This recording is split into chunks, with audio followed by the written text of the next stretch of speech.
Hello guys, চলে এসছি আজকে। সেই গরম কালের থেকে আজকে আরও বেশি আছে গরমটা। ও মাই গড। তো চলো এই গরমে আর দেরি না করে তাড়াতাড়ি ওয়ার্ম আপ করার পর ওয়ার্কআউট শুরু করা যাক। তো এরপর তো ওয়ার্ম আপ শুরু হয়ে গেছে, রেডি। আর ডেডলিফট থেকেই শুরু করব, যতই গরম হয়ে যাক না কিন্তু কমবে না, আজও এই গরমে 140 মারবই। তো এরপর আবার ওয়েট বাড়বে। চলো আরো একটা প্লেট অ্যাড হয়ে গেছে, তো শুরু করা যাক। তো গাইজ এরপর 140 টার্গেট। এই গরমের মধ্যে সব থেকে খতরনাক এক্সারসাইজ হচ্ছে ডেডলিফট। তো সাবধানে, যারা শুরু করবে তারা একদম কম ওয়েটে চলো। ওয়ার্কআউট প্রায় এরপর শেষ।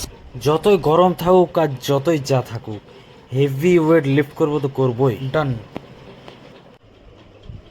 আর গাইজ বলে বুঝাতে পারবো না যে গরম আর যে ঘাম, বাবা রে। আর সঙ্গে তো ওয়ার্কআউট করবই। তো চলো এরপর ওয়ার্কআউট কমপ্লিট। তো গাইজ এরপর ওয়ার্কআউট কমপ্লিট, রাত 10টা বেজে গেছে, এরপর বাড়ি যেতে হবে। তো চলো বার হয়ে গেলাম, কিন্তু দেখছি বাইরে বার হয়েও সেম অবস্থা, সেই গরম আর ঘাম। ওই চলো, টাটা বাই বাই, কালকে আবার দেখা হচ্ছে। পরে ভিডিওতে আবার খুবই তাড়াতাড়ি দেখা হচ্ছে। এই গরমে সবাই সাবধানে থেকো, ভালো থেকো। চলো পরে ভিডিও দেখা হচ্ছে।